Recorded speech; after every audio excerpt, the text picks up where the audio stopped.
Have you caught a fish yet here? No, but I've cast it twice only, so I think we're gonna try and get there.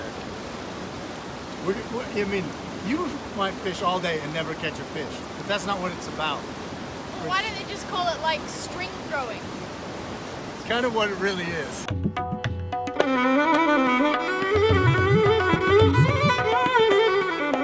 Good morning.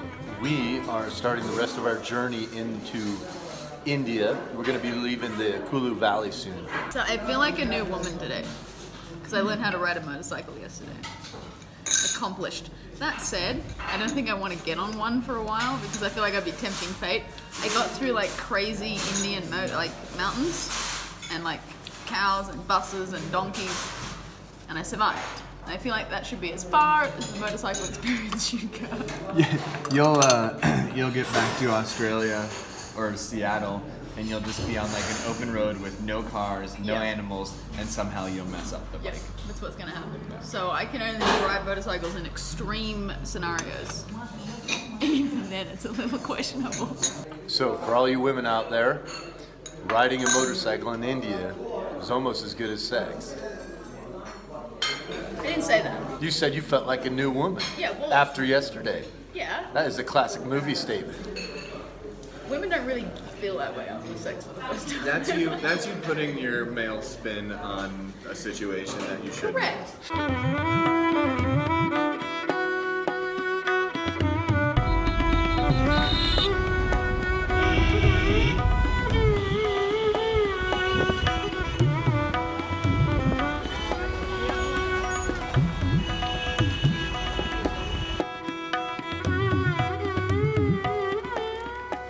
So we've been cruising along the Kullu Valley here, making our way to the rest of our journey, and it's windy and bumpy and nuts, and we've all been kind of a little bit, but Brian's advanced stages, so we stopped here to grab him something for water, electrolytes and all that.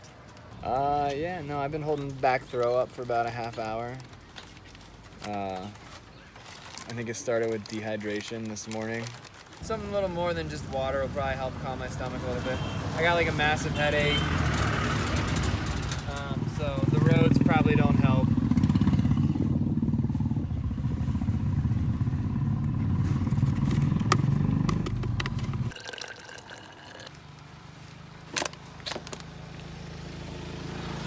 Oh, what flavor is that? It's like a fruit punch kind of? kind of berry. Mixed berry?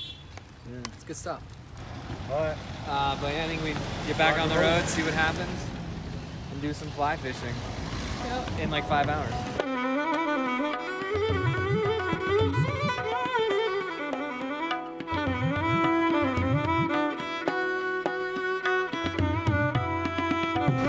we made it here with Deepak. And we found our fishing spot. We're gonna learn how to fly fish. Look, I have a friend.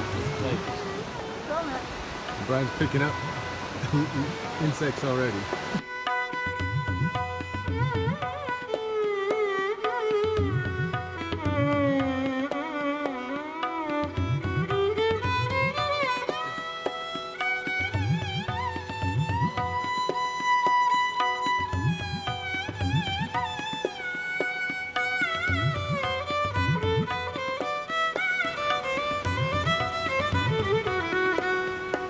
This is Tirthan River.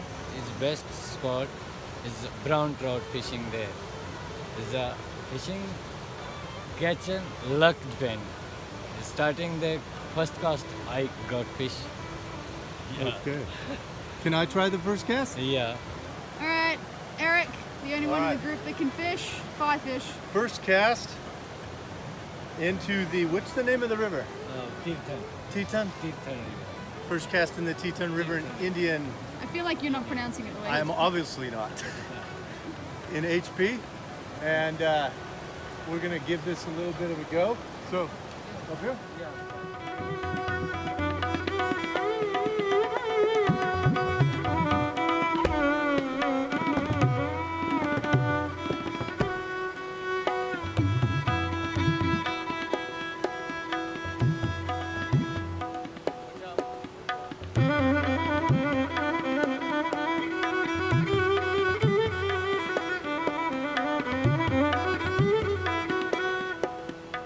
is already looking like a,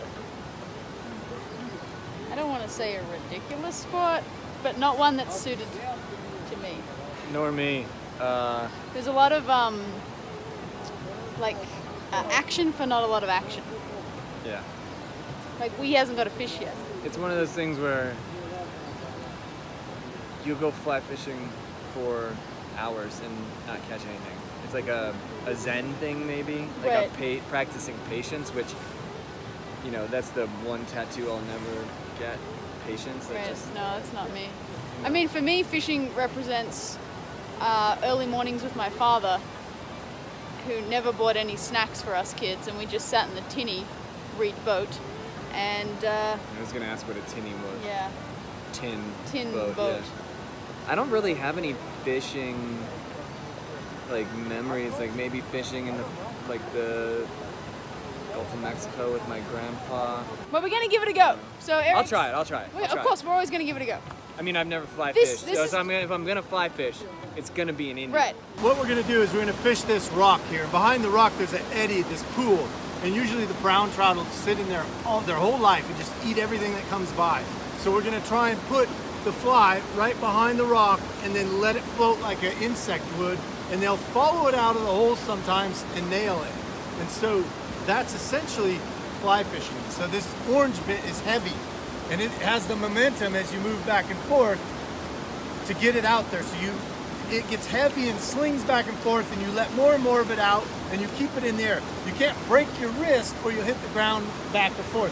You gotta keep it up like this. And then when you go to cast, you get enough line that you think that line will make it, you let it float down like a bug out of the air and drift.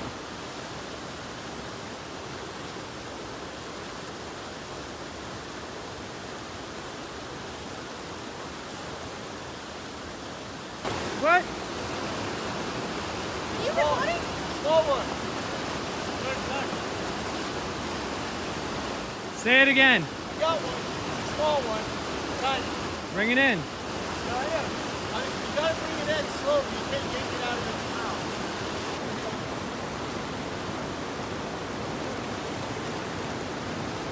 That, my friends, is how it's done. That's a baby one. That is rather impressive. How many casts before you caught one? That looks like a brookie trout. 4 casts. 4 casts and I got one.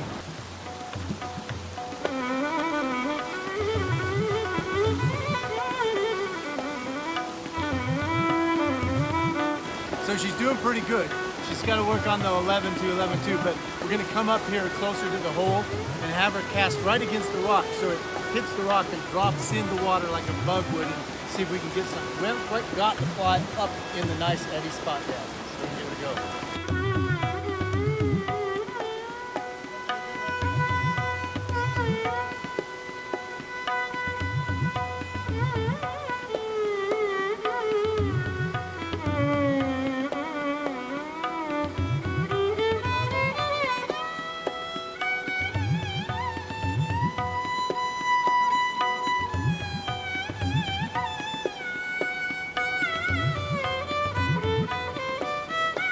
Keep that wrist straight.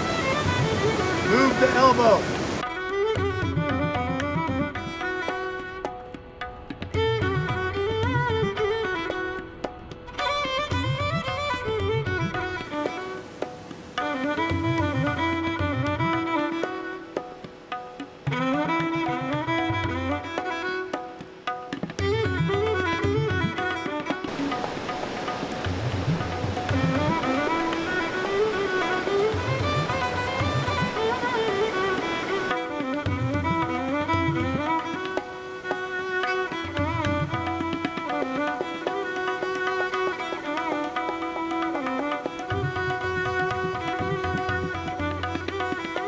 So the brown trout are sitting down low this time of day. We're probably gonna have to get it down to them so we get something that sinks. That might be good, like periwinkle? Yeah. You think, yes or no? No, this time is no. This time Maybe there's something here? is, yeah. Okay, that looks pretty good. So that's what that little bead is. It's gonna let it go down a little. And it doesn't have the plumage on top, which floats it on the water, holds it up by the water tension. This will just kind of This flying. try and pull them out. So we'll try this one. I'll let him tie them on. They're his flies.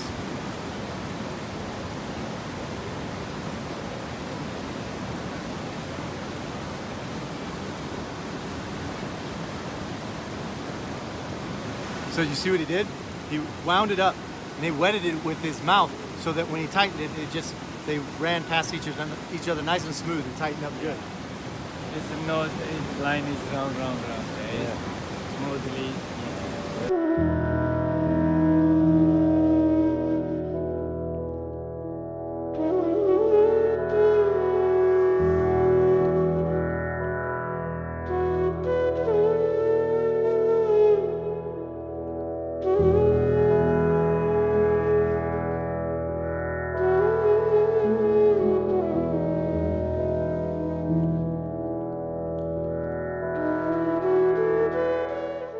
Brian's up here getting a drone shot of Erik down there fly fishing, and there's the little drone. The trick, however, is that the string, the you know what I'm saying? We don't want that getting caught in the drone, or the drone getting caught in the string. It'll be an issue because we'll be bringing the drone down immediately.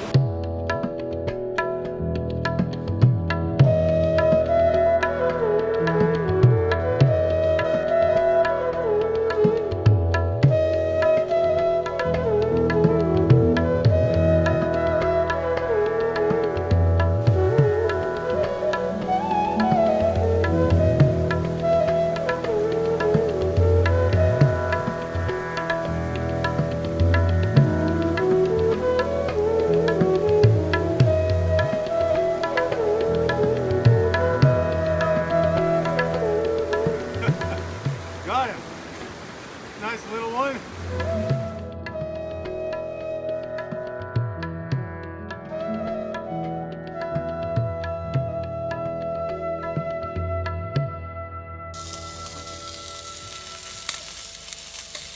All right, we've cooked up my trout, so you guys have to sample it. All right, who's first? I cooked it pretty well, so don't worry. I'll go first. Oh, you put turmeric, right? Yes. It's good. I just got a little bone. You like it? I do. I think it could be spicier. Oh. I'm getting used to spice in India. Oh my god. How's This is like straight out of the river. Like you can't get any fresher than that. Some of the trout. Nice. Yeah, good. Stamp of approval. Yeah. That's good. Does it taste extra good because you caught it? Yeah. Absolutely. And cooked it. And cooked it. Caught it in India and cooked it. That's some mighty fine fish. That's a successful fishing mission. I had a good time. I've never been fly fishing. I feel like by the end of it, I got the motion down. And at that point, it was hot out, and I don't think I drank enough water. But I had a good time learning, even though I didn't catch fish.